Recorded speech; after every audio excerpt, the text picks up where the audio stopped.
C'est RMC, la radio d'opinion. Nous parlons des départementales et de la situation politique tous les matins avec Hervé Gattegno. Bonjour Hervé. Bonjour. Ce week-end, j'étais à Bagnols-sur-Cèze. Je voudrais remercier toutes celles et ceux que j'ai croisés. Plusieurs personnes m'ont dit apprécier votre rendez-vous, mon cher Hervé. Vous voyez, c'est gentil. Bon, les Verts. Tiens, les Verts, si nous parlions, où est-ce qu'ils sont ces Verts? Parce qu'ils sont divisés, on ne comprend plus cette cacophonie. L'explosion des écologistes ne nuirait pas beaucoup à l'écologie. Qu'est-ce que vous fait dire cela? Il faut bien dire que dans cette hypothèse d'explosion du parti écologiste, on est assez loin de la catastrophe nucléaire. La réalité, c'est que pour les Français qui ne sont pas écologistes, la disparition d'Europe Écologie Les Verts, ce serait un non-événement. Et pour ceux qui le sont, ça ne change pas grand-chose non plus, parce que si on regarde bien, les Verts ont fait eux-mêmes la preuve de leur inutilité en se fourvoyant il y a quelques mois dans une surenchère idéologique qui finalement s'est retournée contre eux.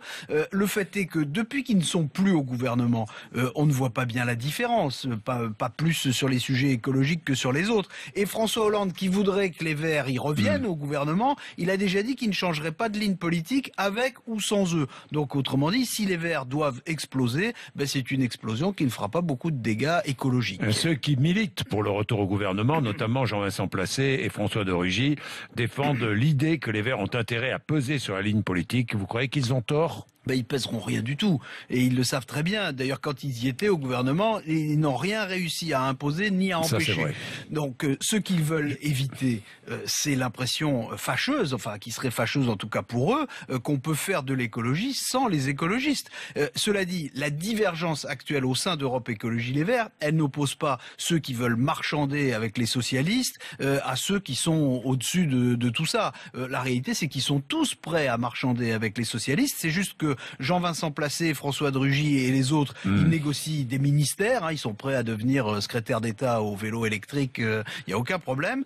Alors que Cécile Duflot, elle négocie le programme et des sièges aux législatives. Mais elle passe de plus en plus inaperçue, Cécile Duflot. Oui, en tout cas, elle essaye de rester dans le jeu, mais elle a de plus en plus de mal. En tout cas, il faut dire que les premiers, Jean-Vincent Placé et les autres, ils sont prêts à tout pour être ministres, et la deuxième, Cécile Duflot, elle est prête à tout pour qu'il ne le soit pas. Loin des préoccupations des Français. François Hollande... Et même des écologistes. Et même des écologistes. François Hollande s'évertue à faire revenir dans le gouvernement peut-être 1, 2 ou 3 écologistes.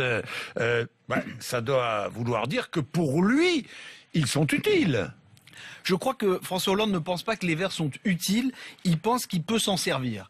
C'est un petit peu différent. Il doit, François Hollande, solidifier sa majorité, et il a un besoin vital d'empêcher une candidature écologiste à la présidentielle, ça on l'a compris, donc c'est des raisons effectivement plus politiques que écologiques. Il y a aussi le fait que François Hollande s'est trouvé, avec la question du réchauffement climatique, une grande cause pour cultiver sa stature d'homme d'État. Alors avec ça, il place les Verts devant leurs contradictions, c'est vrai. Les Verts se sont alliés avec François Hollande quand François Hollande se moquait pas mal de l'écologie. Est-ce qu'ils peuvent refuser de le suivre maintenant qu'il en fait sa priorité? Disons que s'ils acceptent, il n'y aura pas une politique tout en vert, mais s'ils refusent, on pourra se dire qu'ils font de la politique à l'envers. À quoi pense Marine Le Pen? Mais à la présidentielle. À quoi pense François Hollande? Mais à la présidentielle. À quoi pense Nicolas Sarkozy? Mais à la présidentielle de 2017. Et à propos de Nicolas Sarkozy, je l'attends toujours. Je vois qu'il fait tous les médias, les radios, les télévisions. Ici, il garde le meilleur pour la fin. On va voir.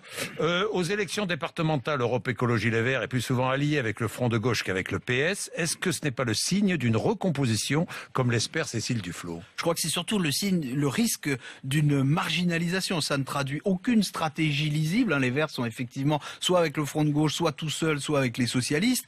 Et ça annonce des résultats très médiocres. D'ailleurs, les sondages sont assez catastrophiques pour les Verts. Pendant ce temps-là, il faut bien dire que Ségolène Royal mène une politique écologique qui avance pas à pas, qui est quand même plus modeste qu'elle ne le dit, mais vous savez que la modestie, ce n'est pas le fort de Ségolène Royal. Et Ségolène Royal, c'est un ministre de l'écologie qui brasse pas mal d'air, donc ça fait un peu d'énergie éolienne. Disons que si demain il y a des ministres verts au gouvernement, ils devront de toute façon suivre la ligne qui a été tracée par Ségolène Royal. Par exemple, renoncer à la sortie pure et simple du nucléaire, ça n'est pas rien. François Hollande, lui, dans le même temps, il n'a pas renoncé à encourager la création d'un groupement d'écologistes modérés en dehors des Verts. Tout ça accrédite moins le scénario d'une recomposition que celui d'une décomposition.